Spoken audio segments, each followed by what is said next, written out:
All right. Hello and welcome to the Not My Job pod, where I am your host, Emily Gant, and I am interviewing people who have not my job and or don't work in tech.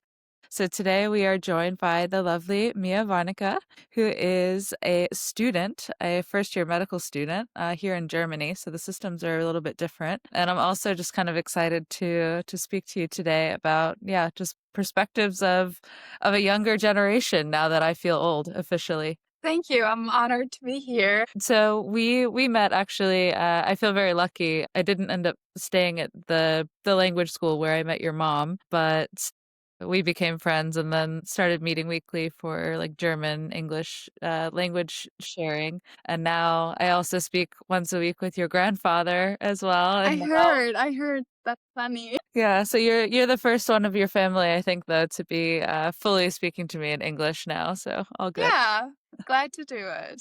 So, am I correct in saying you started school or university this past year, right? Or how long? Yeah, so I started a year ago and I'm going to be now in second year medical school. So that would be starting in October. So I'm on break right now. Yeah. And your mom is a doctor. Did that play any role into the decision-making process? Yeah, for sure. I think just getting into contact with the medical field early.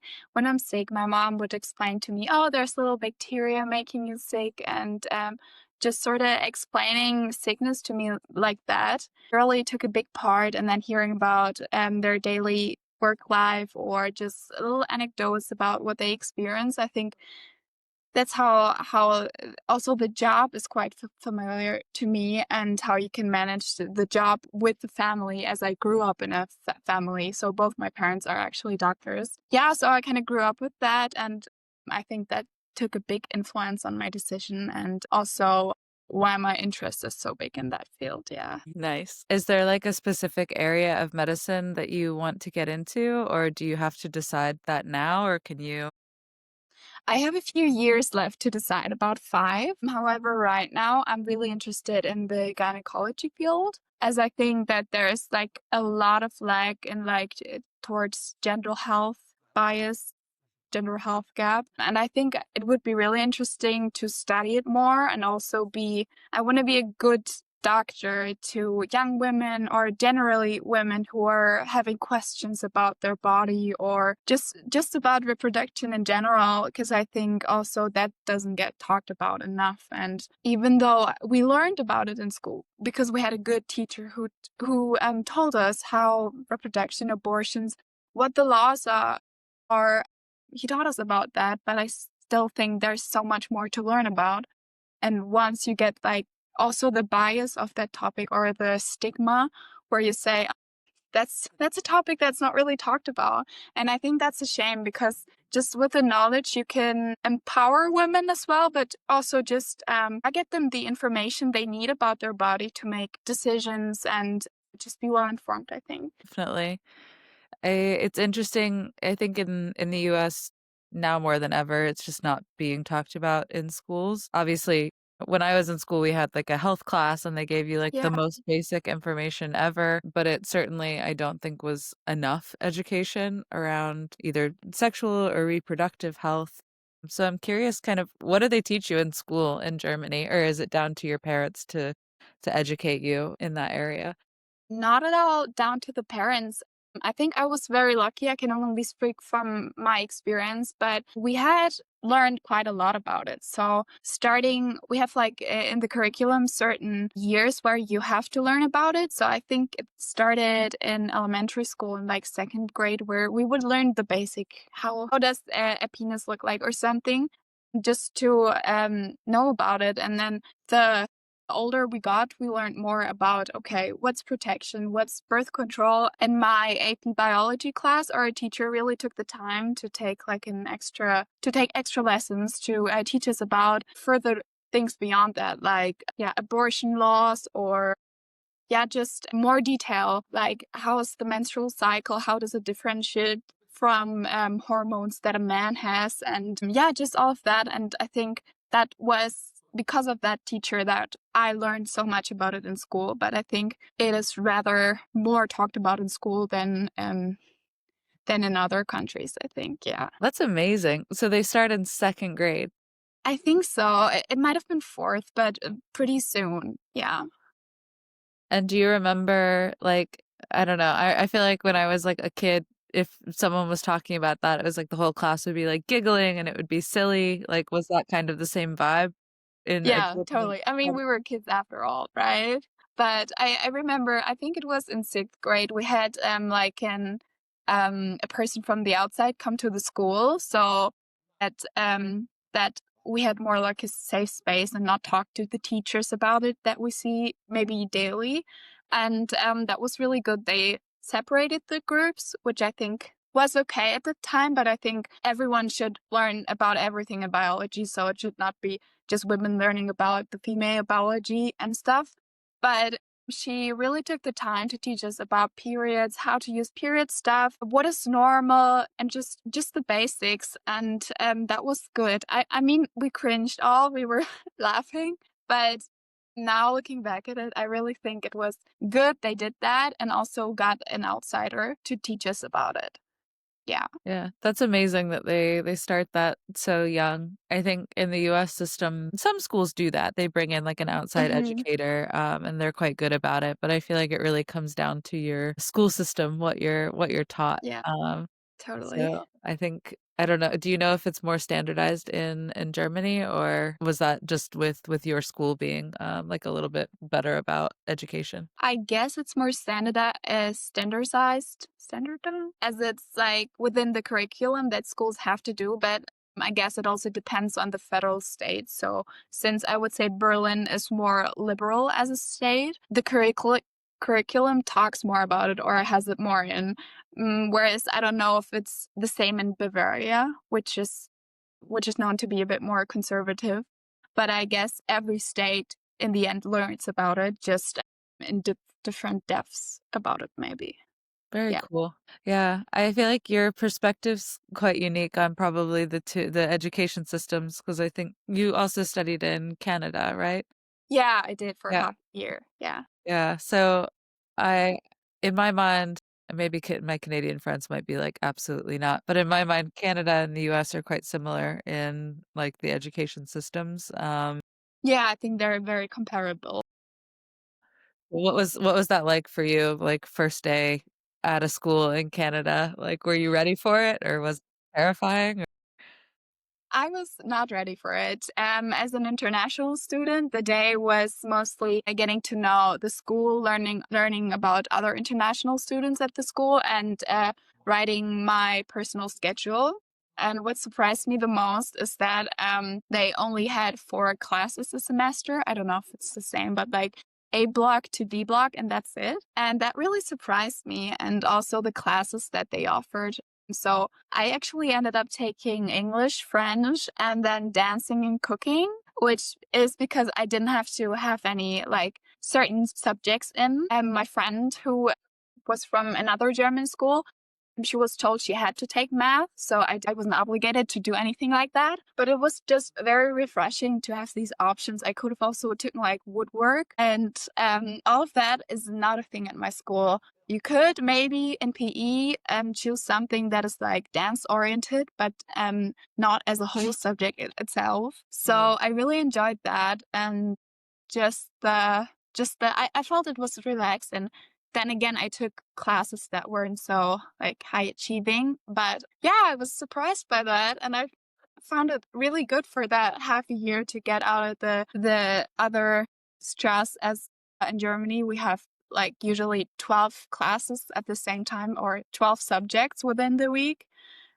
which are not as intensely, but still we have to learn all of them within the year. So yeah, that's certainly a difference. What do you think? I mean, I guess it's hard to say too because I mean, I know the US and Canadian systems, like we obviously have math as well, but like Of when you course, don't have yeah. yeah, but when you don't have to take sort of the like academic subjects, like I don't know, what do you think of those kind of classes? Like do they have value? Like if it's cooking or woodworking or dancing, like why sign up for that, I guess? I think they for sure have value, just like the practical part of it. Um, I've never had an experience like that, like in my cooking class. So we ran the cafeteria, and that was just like a tight schedule, working at a professional kitchen, having certain like health things that we had to look out for. And I think that was a total different experience. As in my German school, we didn't have these practical things. The most practical things we had were maybe like painting something in art class, and that was about it. So I really enjoyed that, and it was really refreshing to also see the focus on these more handworking subjects that I think are also important.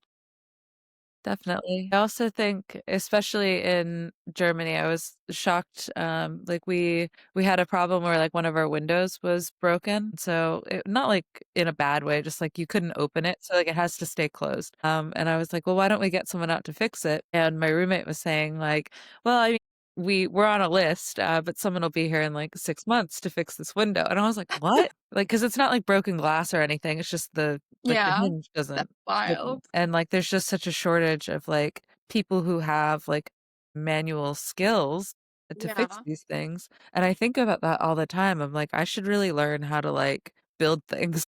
sure. Yeah, always helpful. Yeah. So I don't know. Have you ever, when you were kind of making the decision, like, okay, I want to study medicine, like, were you ever thinking to yourself, like, maybe like a manual job could also be like, I don't know, something to explore? Actually, I've never really thought about that because I had the dream of becoming a doctor since I was very little.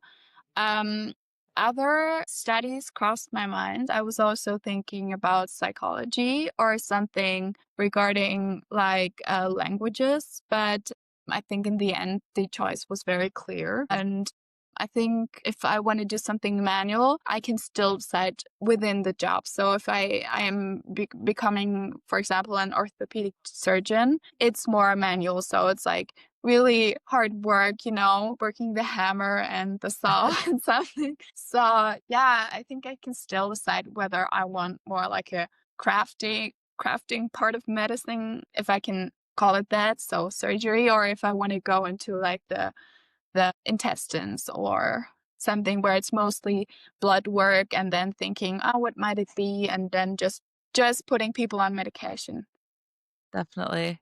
No, I asked because I find the German system so interesting how like really young people have to make decisions that are going to affect the rest of their lives because Uh, when you are, for example, like 15 or 16, you have to decide if you're going into like a university track or like a community kind of track, right? Like can you explain like you're gonna do it yeah, better than of me, course. the two systems and kind of when you have to make that decision. Because Yeah. yeah, I find it fascinating that like that decision that you make at 16 is like it changes your whole life for forever, essentially. That's true. That's true. Well, to explain from the beginning for those who don't know how the system works. So we have elementary school up till fourth grade, and then we go to a sort of high school. And depending on which high school you go to, your way is kind of predetermined. So if like the highest degree you can get in high school is the Abitur, which is, I think, similar to the SATs and what else. And with this degree, you can do anything. You can go to university. You can also do like, you don't have to, you can do something else. But with that Abitur, your ways are open to go everywhere. But just certain schools offer this. So I would say maybe about 50%.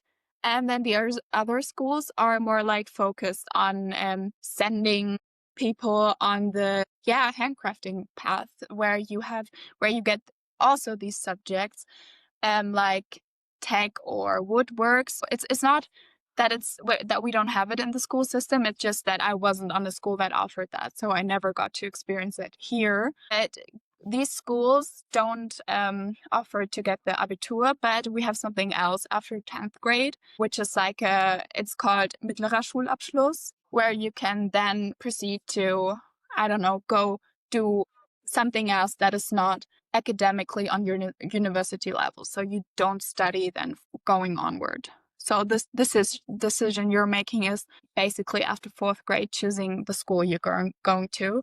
But if you're choosing a school that offers the Abitur, you still have every possible way to do what you want. That is crazy though. Like after fourth grade, you're choosing a track that's gonna affect the rest of your life, Yeah, right? totally. And Yeah. I think it also has a lot to do with like social classes, if I may call them. So if your parents didn't go on an academic route after school, you're less likely to do so, as it's just like the way you learned from your parents, which I think is singular in the US, right? The more privileged the parents are, the better education you're gonna get. Mhm. So yeah, I think that plays a big role in it. Definitely. Are there a lot of initiatives in Germany to, I guess, encourage maybe students who are more likely to go towards that sort of like handworking craft or, and then try to push them into academics? Or is that something that is kind of just accepted in Germany? I don't know, as I have not really been in contact with that as much. Uh-huh. I just remembered we had like one day a year called Girls or Boys Day, where we could apply basically for a day long internship somewhere that we like and just look into that job. So I went, I think, in eighth grade to the police, which was really interesting to just see that. And I think that is where you can look into different kind of jobs and see, okay, would I rather pick a more academic job, or is something else that is has gotten my heart or that I really want to do. And I think that's that you can, no matter on which school you are, just do that one day internship, or where they specifically wait for you to show you everything. And of course on that day, wherever you do the internship, they're promoting their jobs, of course. So I think wherever you were like, that job is so cool and so interesting. Yeah. Yeah. No, that's cool. Yeah, I wanna switch gears a little bit into I think it's fascinating as well that you got to grow up here in Berlin or just really anyone who gets to grow up in like a big city with like a great public transit system. And so I kind of want to ask like what was that like? Because I remember I once asked your mom, I was like, "Well, what do you do like when your kids want to like go out and see their friends?" And she was like, "Well, they take the train or they they just go." I was like, "Oh wow, that's crazy, to have that much freedom." So, yeah, what does Berlin kind of mean to you, as a city, and how has it shaped you, growing up here?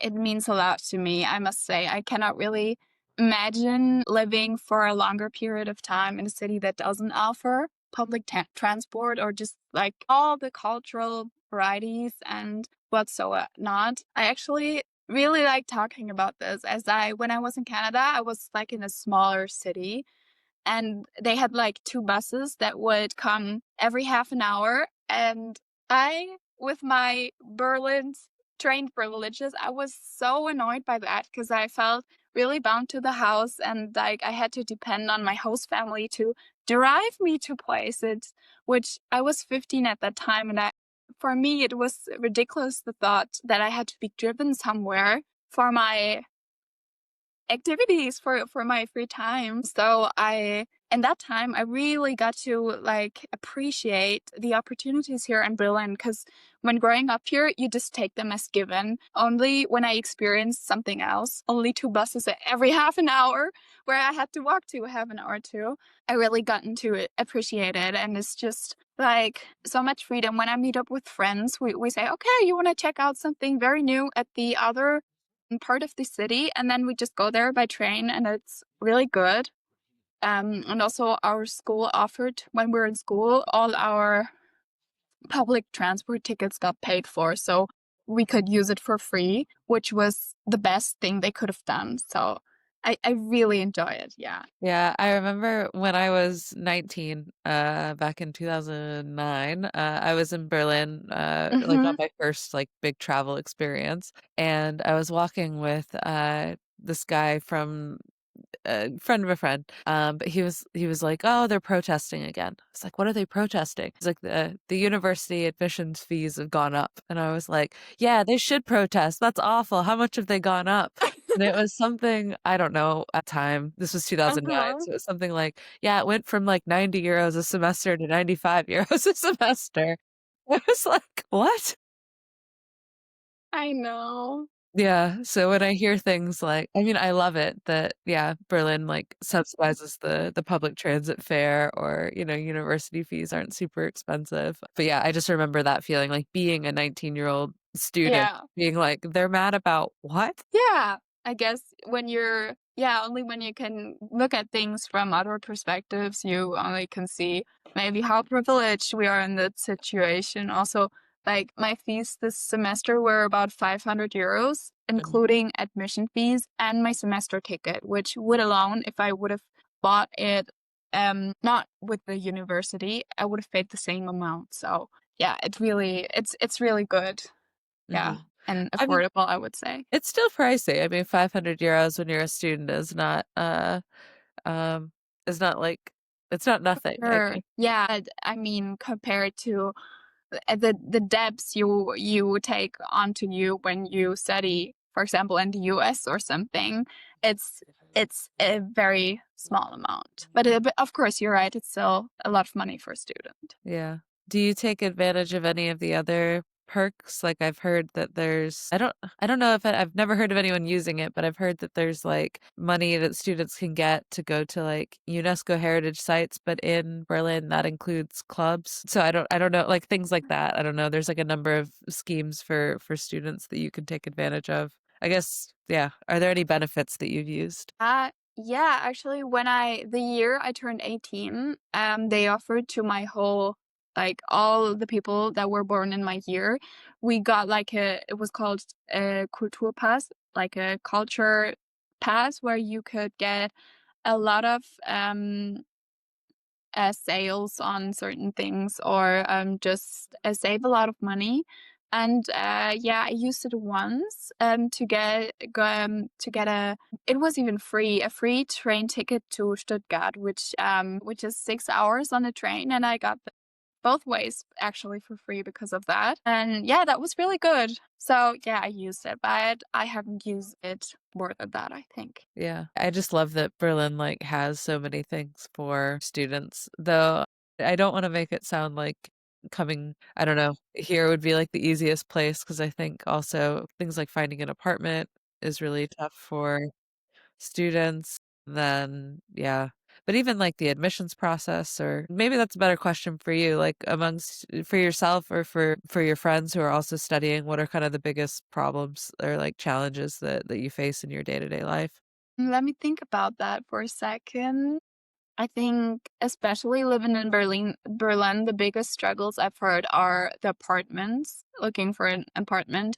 Luckily, I'm still living at home, so since I'm from Berlin, I haven't faced that. But a lot of my friends from med school, they moved here and they spent the first 3 months of the semester looking for an apartment that is kind of affordable and not too remote. And they lived at like their friends' places for the time because they didn't really have anything to live. Yeah, so I think that, and this is a struggle I am gonna face when I move out. I'm not looking forward to it, but I think I'm gonna manage and I don't have time pressure where I say, okay, to this date, I need to live somewhere so I can look into my options and take time if I need more. Mhm. So that's the biggest thing I think I've heard of. Yeah. And then also like, but that is more specifically to my studies, just the studying part, as it's so much stuff to learn in such a short time and just being able to handle it and having the discipline to do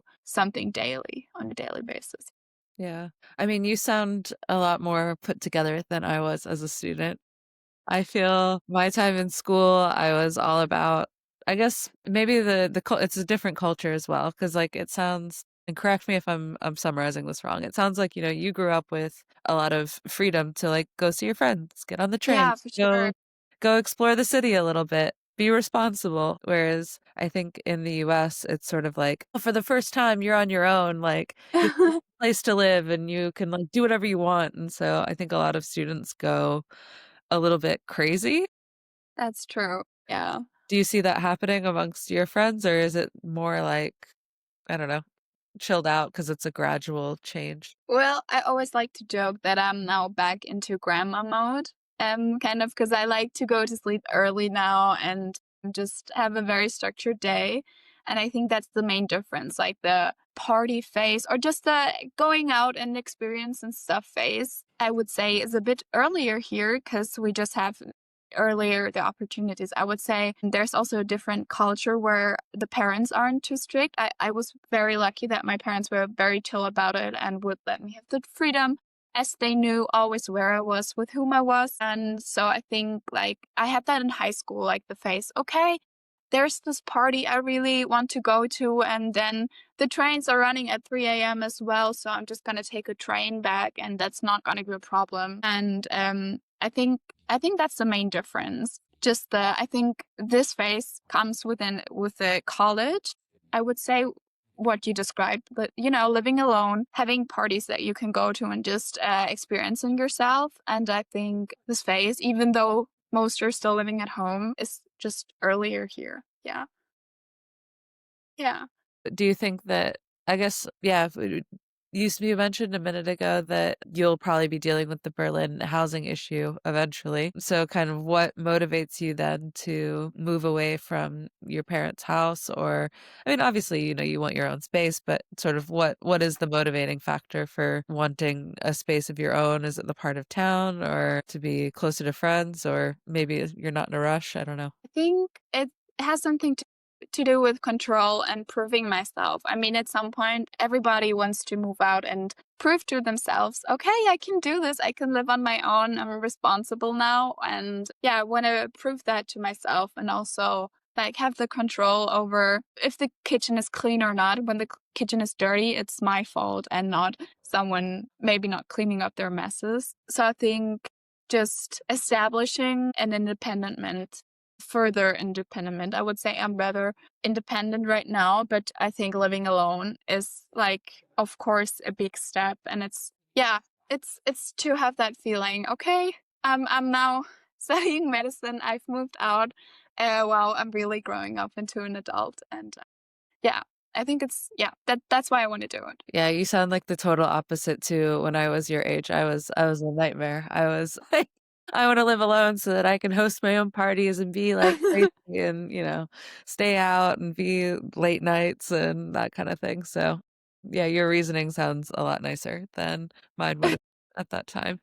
Yeah, of course, but that as well, just don't having to ask my parents, okay, do you want to go to sleep early or can I have some friends over? Yeah, Mhm. just that stuff. Yeah, definitely. But yeah, I guess I think something for me that's really interesting about living in Berlin is that when I go out, especially like to parties or to clubs, like the average age of the places that I'm going in Yeah. particular, it's the only city where I'm like, oh wow, I'm not the oldest.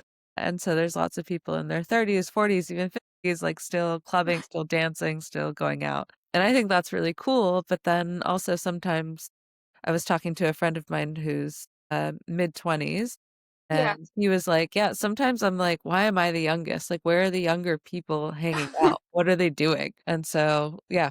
What are you guys doing? Where are you going these days? Well, I think we're for once at different clubs then, like maybe more hipster clubs that have, I don't know, something more on social media that they're being promoted on or something, and just a different vibe, maybe different music. That's why we're somewhere else. But I wouldn't say if that's what you're like maybe wanting to hear, that we're not going out. I would just say that like there's so many options where you can actually go and have a night out, that I think it also separates in age. But Mhm. then again, yeah, depending on the event. So I went with some friends to a ABBA event. So there was all ages. That was really fun to see. Yeah, that's older than both of us. Of course, right? But still to see, okay, every kind of generation is here, every people or a lot of people of different ages. So yeah, that was fun. And yeah, the clubs I've gone to before were more like for younger people, maybe under mid-20s. Yeah. Yeah, I think that's I guess because I read so many studies that it's like the millennial generation is like the last of the big drinkers, or like Gen Z is not partying as much, or and I'm like, is that true? Or I don't know. Like, is it just because it's quite expensive to, go out and like have drinks Yeah. at a club as well. So I'm like, maybe it's monetary, or like maybe there's a focus on health, or I don't know. Like, do you have any thoughts on like what's changed in the generations, or do you think we're actually not that different? What's changed? Maybe what's changed is that there's just, for example, on TikTok, a lot of like information going around. Okay, these are drugs. This is their neurological effect. And just, yeah, that kind of thing that is just more talked about. Also, with now maybe long term effects of alcohol. But of course, that doesn't prevent people from drinking, you know. Yeah, I don't know if it's true that I say this generation drinks less as I have no comparison to, but yeah, I would still say people drink and unfortunately do other drugs as well, Mhm. but maybe not in the excess that it was in like earlier times, or I don't know. Yeah. I don't know. I think, yeah, maybe I think it's the millennials really that started the culture war on social media of I think. millennials versus Gen Z. But yeah, I don't know. What do we do that's cringe to your generation? What's our cringiest attribute? Well, I would say probably like looking for the differences. Like I think that's what happened in every generation. Like the younger generation is like this and they're like this, just like putting characteristics on them. And yeah, maybe like complaining about them as well. Oh, they're on their phones so much. Whatever. I think that's probably what I say is the most embarrassing or annoying thing. But then again, I think that has always been done. If you look 100 years back, the older generations were always like shocked or not happy with the younger generations, and I think it's a natural process that the younger generations are more rebellious and do more things just to yeah, give themselves a different name and just to differentiate themselves. Yeah. Yeah, I do think technology though has to have changed like generationally how I don't know how we all relate to one another. Yeah, because I mean, it's like just in like my parents or your parents' generation as well. Like they didn't grow up with like I don't know, they had to like call people or like wait on the Yeah, voice you're right. message machine or things like that. And like I don't know, I just think about how like if I'm at a bus stop, I'm probably on my phone as well, looking down, not really engaging with the world around me. And I just wonder like that's got to have an effect on society somehow. Yeah, you're right. I think the effect it has in my last year of high school, I looked into communication and like there's verbal, nonverbal, paraverbal, whatever. And I think that this generation just has a new level. We also have the texting level. When I show some messages to my parents and I tell them, now I make up a scenario like, look here, my friend is clearly mad at me because they, I don't know, set a period or something, then my parents get really confused by it because they have not grown up with like this new level of communication. Like I cannot really explain it, but like the use of emojis, the use of writing capital letters, or even using periods or exclamation marks, just is a big part of that as well. And I think growing up with that, you get a different access to it. And that's what I really noticed, that it's that sometimes I think my parents are mad at me over the phone or something, or not mad, but like acting weirdly. And then they're not, they're just texting how they would normally text. But like within the generation, I think there's maybe also too much meaning on little yeah, little parts that maybe hint at what the situation is actually like.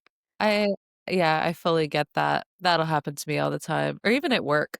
I'll get like a message from like a manager or something. And I'm like, Yeah. surely they're really mad at me. And then like I get on a call with them and I'm like, oh, no, Yeah, they right? punctuated something.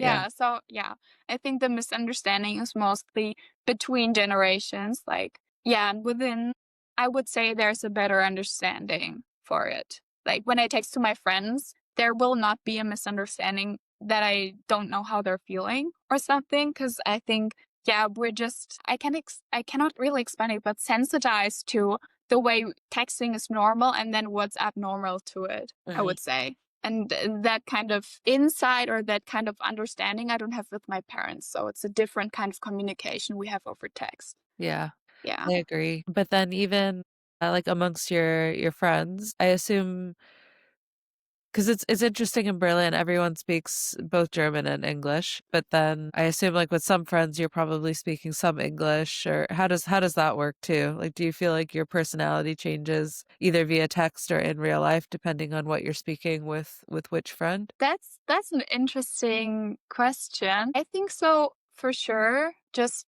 for different reasons. For once, my voice changes. Maybe I feel different about it. Whatever, it says a lot about you, what kind of accent you have or not. And I think the people I speak English to or maybe texting in English, how can I explain it? It's like the internet humor. Like all of the internet humor or bubbles that I'm in, those are mostly in English. So when we make references to that, it's just, I don't know, that we recognize each other, that we know the same humor, we know the same memes or whatever.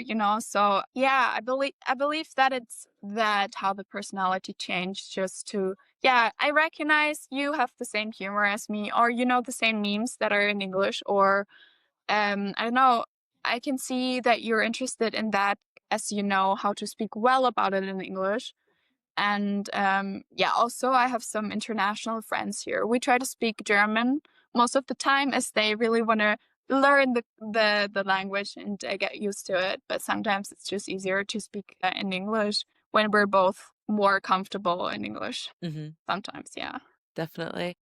Yeah, was that understandable what I was trying to say with the internet humor and just recognizing the bubbles? Yeah, yeah, it was. I think, yeah, 'cause it comes down to, like, you have a commonality together, like, Yeah. yeah, Mhm. you have, I guess, yeah, like, you come from the same, like, "Oh, we're joking about the same thing," so then we can Yeah, joke about for it and sure. compound on that, in another language, so that makes sense to me.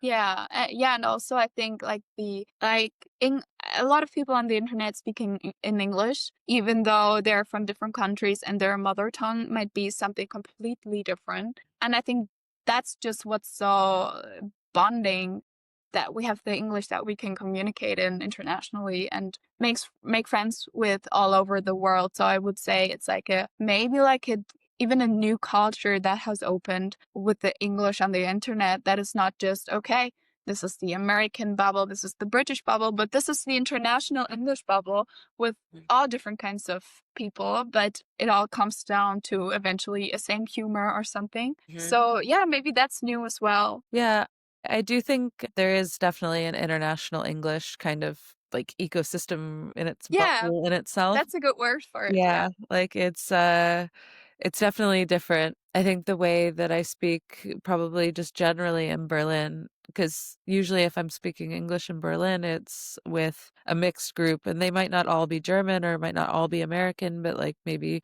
Russian and Polish and, like, Yeah, from everywhere, I have friends from all over the place, and so, yeah, it's interesting, like, the way language kind of changes even when it's my own mother tongue, kind of definitely. gets adapted. Yeah, I think you can say most about it. Yeah. Um, Having like your native English bubble and then your English bubble with talking to other nationalities. yeah, I didn't realize that actually until once I took a friend of mine, who's a native German speaker to, a concert that some of my other friends were playing at that were visiting Uh-huh. from Chicago. Yeah. We were all just sitting, and I've never the entire time that I've known him thought to myself, he's I don't change my language for him. He's Yeah. very, like, very highly, like, well-spoken in English. Like, I think of him as a native speaker. Yeah. And after we sat down as the group of Americans, like, talking, like, fast, some of us are from Atlanta, so it's a little bit, like, Southern, I don't know. Uh-huh. We Sure. left Yeah. we left the conversation and he was like, "What was that?" And I felt bad because I didn't realize that it would be a struggle to keep up with. And yeah, it was the first time that I was like, "Oh wow, okay, yeah." We talk differently like when we're talking amongst each other, which sounds obvious, but Yeah. No, I think that's with every dialect. Like when I talk to people from the south of Germany and they're like just speaking in their free dialect, I don't understand a thing. So, yeah, it's the same. It doesn't yeah, even have to be a different language to not understand anything. Yeah. yeah. Are there any like big stereotypes in Germany, like within Germany, like for Germans that like, I don't know, uh not necessarily bad ones, but like you're like, "Oh man, I gotta talk to this person from the South, or I gotta talk to this person from the North is gonna be," I don't know. It doesn't have to be something you believe, but maybe Yeah, of course, there are personality-wise. stereotypes. There are jokes about certain cities that people just say they don't exist. I don't know if you know the joke about Bielefeld. No. Yeah, whenever someone mentions that city, people say, "Oh, it's not even real." It's like it's a common joke, or I don't know, when you're talking to people from Bavaria, you're saying you first of all, you're the stereotype is that you don't understand them when speaking as they have such a heavy dialect. And also that they're like, of course, those are international stereotypes as well. Into beer, into Oktoberfest and everything, which is true somewhere, but it's just a very stereotypical and also like also political stereotypes. Mm. Yeah. Yeah, when I say I'm from Berlin to people who've never been, I also get sometimes weird looks as they think it's like this kinky city or whatever they think. But yeah, it's just stereotypes are everywhere, basically. Yeah. Yeah, I do think it's funny because when people come to visit in Berlin, I think they think Germany, they think, okay, they're thinking of Munich is what they're thinking of. Yeah, They're thinking of totally. these like specific architectural styles and like, pretzels and beer. Hmm. And, Sure. and I'm like, oh no, like buckle up. That's not what we're doing here. And so, yeah, I'm curious how, like, was there kind of an idea? I don't know, when you went to Canada, for example, like, was there this idea of kind of what you'd be like when you got there, or that maybe people were surprised that you're like, no, I'm not like that, or they expected you to be a certain way? I don't know, any misconceptions? Yeah, I think the one that I incurred the most was this is gonna sound weird, but the drinking stereotype. Everyone asked me about beer or whatever. Mind you, I was 15 at the time, so it's not unusual for some 15-year-olds to know everything about beer and drink it on a regular basis. But I just wasn't from the beer part of Germany, so I had nothing to say about that. That was weird.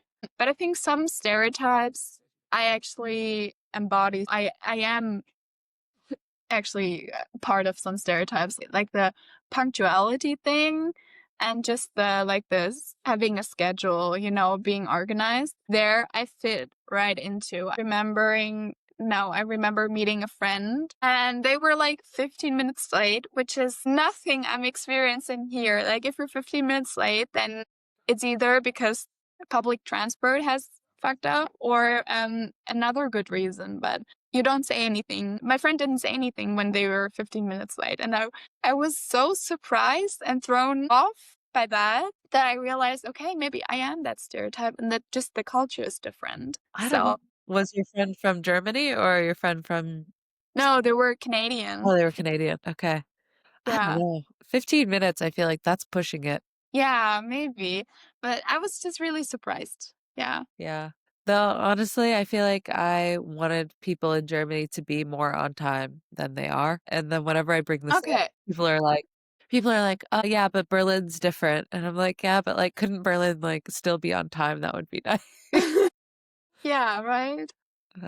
Yeah, so I don't know, maybe it's the multi cultural influence on the city. I'm not sure. Probably. Probably, yeah. Yeah.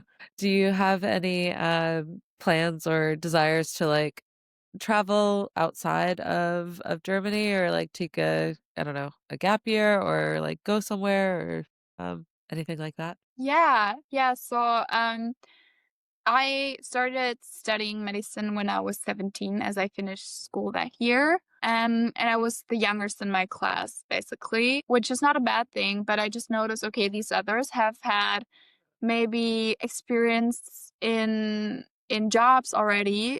They're nurses or whatever, and they're just older. So I actually decided to take the next semester off, so I won't be going in October. As I want to have that typical travel backpacking time. Yeah. And yeah, I booked my flights for Australia. So I'm going to do 6 weeks of backpacking there.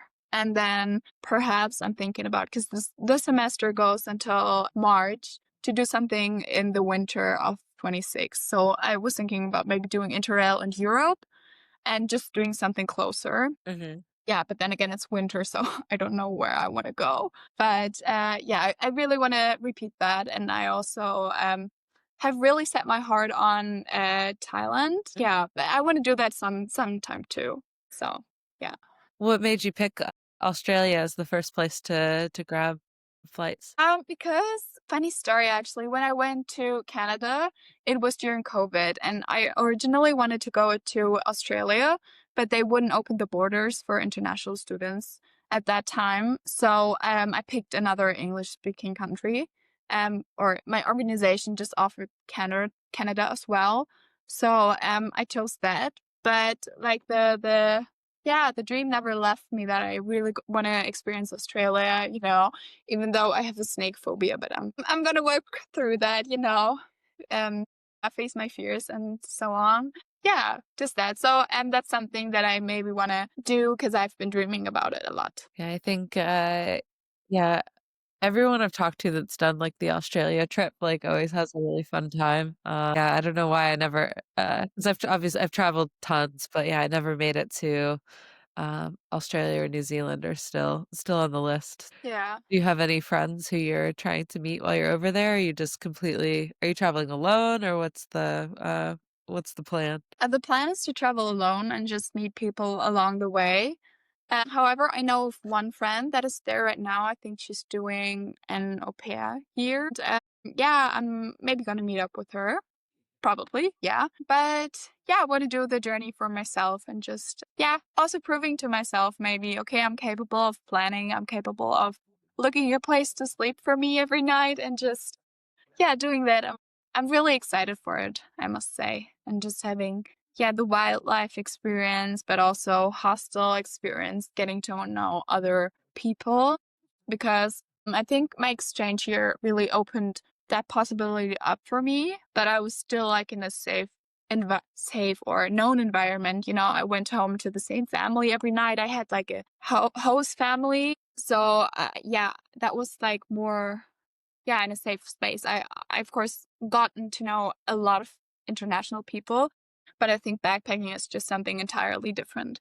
Like you don't have your place to come home to every night, but you travel and just go to different places, meet different people, maybe different groups, and I think, yeah, that's also what I want to experience. Yeah, I think that's a good plan. Yeah, nothing beats I mean, well, I don't know. I don't know when I felt like I finally got too old for hostels. I have another good friend who is around my age, like mid-30s, and she's like, "I'm not too old for hostels. You can't tell me otherwise." It's like, "Okay." But yeah, I feel like I had great memories in hostels. Now I'm done. Yeah.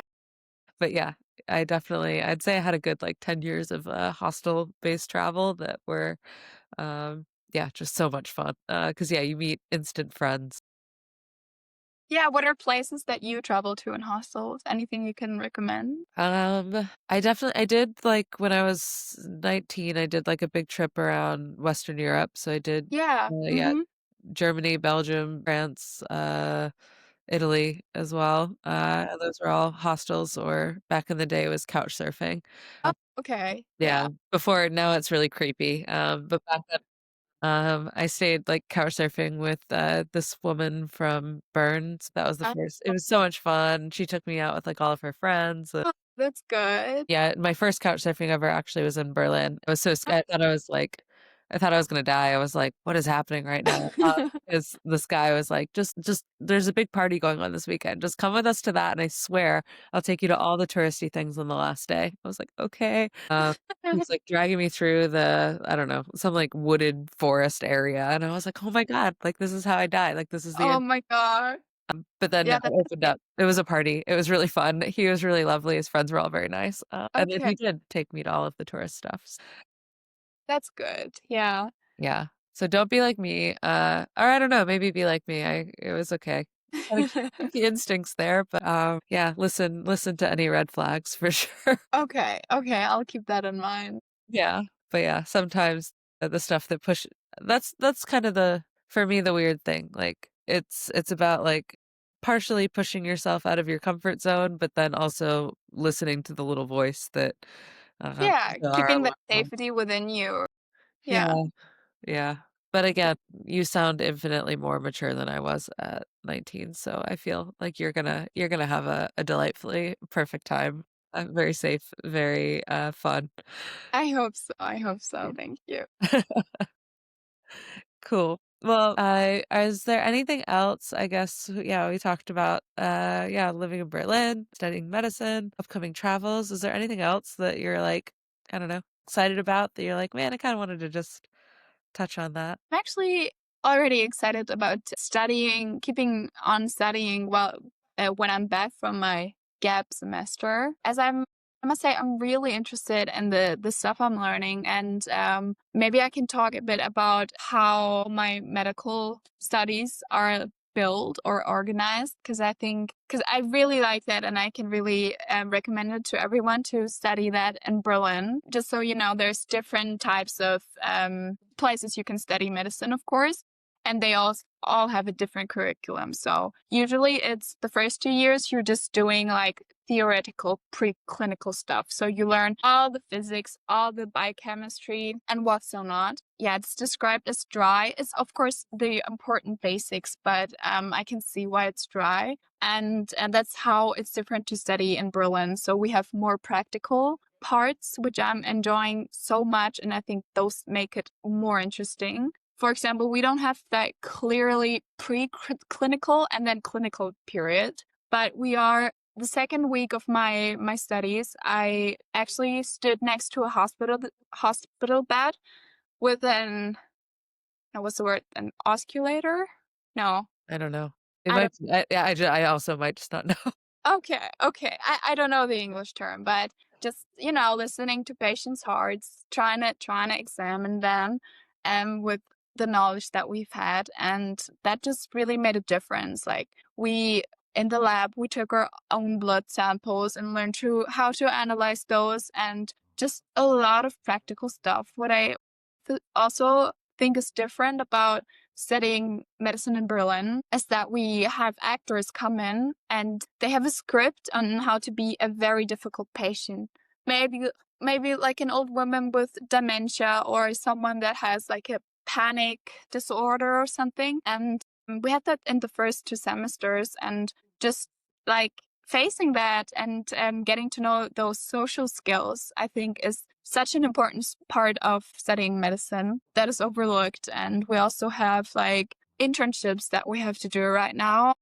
Tomorrow, I actually am at the hospital again doing an internship with the nurses. So we have to do 3 months with the nurses. And then later on, we have to do 4 months, you know, being the doctor's intern and drawing blood and all of that. And that just gives us like a great perspective on how to actually work with patients because you can study medicine in German in like somewhere else or do it privately, but then you don't have the option to really get that practical part of it and you know how to handle patients, how to talk about bad news. And one nurse said, yeah, so they had a student who studied abroad on a private German university, I think in Budapest, and they have never really engaged with the patient. So they were just like so overwhelmed and kind of they've never had that practical part. So that's what I'm really appreciating about my studies right now, that I can just see, okay, how does a hospital work? How is it to get up at 5 for your shift and yeah, kind of get to work and take care of patients. So that's what I'm really enjoying. Of course, it's really exhausting to do it and on the break. I have to do all these internships in the break while my friends are still like traveling or sleeping in, but it's also a very important part. Yeah. I think that's really cool. 'Cause yeah, I think a lot of you definitely need those hard skills of like actually diagnosing problems and fixing problems and, dealing with, Yeah. complex knowledge, but actually being able to share that with the patient is really interesting. So I love that that's so interesting about the actors that they bring people in to Yeah. do difficult patients. How do I It's get that job? also Yeah, it's also a weird situation, as everything is fake. There's like 8 people watching you from your semester, taking notes and then giving you feedback after. So that's something so unnatural. My last exam was also practical. I had to what's it? I had to revive someone, is that the word? Like do Yeah, heart compressions and yeah, yeah. it was a dummy, but still I had to do that in my exam and do all the steps like talk to them. Hey, can you hear me? I'm seeing if they're conscious in that. It's important, but like it's also a bit weird to do it in this fake scenario where you can feel, okay, this is an actor and there's 10 people watching me right now, or this is an exam. This dummy isn't gonna respond to me, so I just have to do it. Yeah, that's weird, but it's also good practice, of course. Yeah, that's very cool. But like you said, like I don't know, there's probably feelings that people overlook, like just the actual tiredness of waking up at 5 a.m. to go in for a shift. And I'm sure that kind of weeds people out who maybe aren't cut out for Yeah. that sort of career. Also, getting in is really hard. As I've said, a lot of my friends at my med school have job experience or they have done like a social year in a hospital, which also gets them credit to get in. So, because it's just, let alone by your school grades, the Abitur, it's like you have to have the best of the best to even get in, which is ridiculous as there's like a lack of medical professionals right now. So I don't know where they're making it so hard, but like 2 friends of mine just they worked in a hospital for a year, getting up at 5 every week, just so they could get into medical school. And I think that's also where the selection happens, if you're willing enough to do it. Yeah, definitely. I think, yeah, a lot of schools I think in the US, a lot of schools, the school I went to, for example, they say it's easy to get in, hard to stay in. And so it sounds kind of like that. It's like, well, not easy to get in because you obviously need like quite high qualifications. But yeah, also then once you're in, there's sort of tests kind of Yeah, push. but I would say it's the opposite for us. Like the school I'm at right now, it's hard to get in, but once you're in, they don't want to kick you out. Like they were very gentle at my exams, and because they didn't want to have the paperwork, to be honest. Because if they would fail you, they would have to have like a whole paper on why they failed you. So they were really nice about that. No, Also, no. of course, working on a high level, but what you're saying is also true. There's medical schools that you can get into easier, I mean, but then they test you out. They want just the best of the best and the best results. Okay. So yeah, we have that too. But I wouldn't say like the medical school in Berlin is like that. Very cool. Yeah, sorry, I didn't mean No, no the exam. worries. No, no, I didn't mean the exams though, like to me, I guess I'm thinking like the mentality of the individual student like would Yeah, push them out. you're right. You're right. Yeah. Yeah, like it seems like a lot. So like if you're not cut out for it, then like you would resign. Oh Maybe yeah. not like Right. fail out, but yeah. Yeah. No. Yeah. You definitely have a point. Yeah. Okay, I see what you're saying though. Yeah, that's interesting. But yeah. But also, sometimes I think grades aren't necessarily indicative of, like, being good at something, and Yeah. sort of yeah, like, if you're I don't know, I would rather 10 times over a doctor that, like, actually listens to me than, like, a doctor that is, like, number 1 in their field. You're right. So, I don't know, maybe that's an unpopular opinion, but No, no, I think you have a very important point that you named as like the empathetic part is just or not just, but almost as much as like the knowledge part of the job and actually knowing how to handle patients and working with that. And in our exam, I also had to do like a questionnaire to ask them and then do like a physical exam. And part of my scores was whether I was empathetic and had a good way of phrasing things and asking things. That's how it's included in my program. But there's programs that don't even care about that aspect and just test, all the objective knowledge. Mhm. Yeah. Yeah. No, I like that the Berlin program is, Yeah, yeah, it's a really little bit more, enjoyable, I think. yeah, more empathetic. Yeah, that's right. Alright. Well, thank you so much, yeah, for sharing your experiences, learning about medicine, uh, in this first year, and, yeah, I'm excited to see where it goes, and, yeah, especially how I'm sure the travels will then influence your future journey, and, just excited to see where the path takes you over time into Thank your you for career in having medicine. me. I think as the youngest so far podcast talker, right? Yeah, yeah, you're my youngest guest so far. Maybe not forever though, who knows, you know? Yeah, maybe not. Yeah. No, I love hearing the different perspectives, so thank you very much, and yeah, I'll try not to be cringe and compare the generations anymore. Yeah, but no worries, no worries. You were good. You were doing good. All good. Thank you so much, Mia. Of course.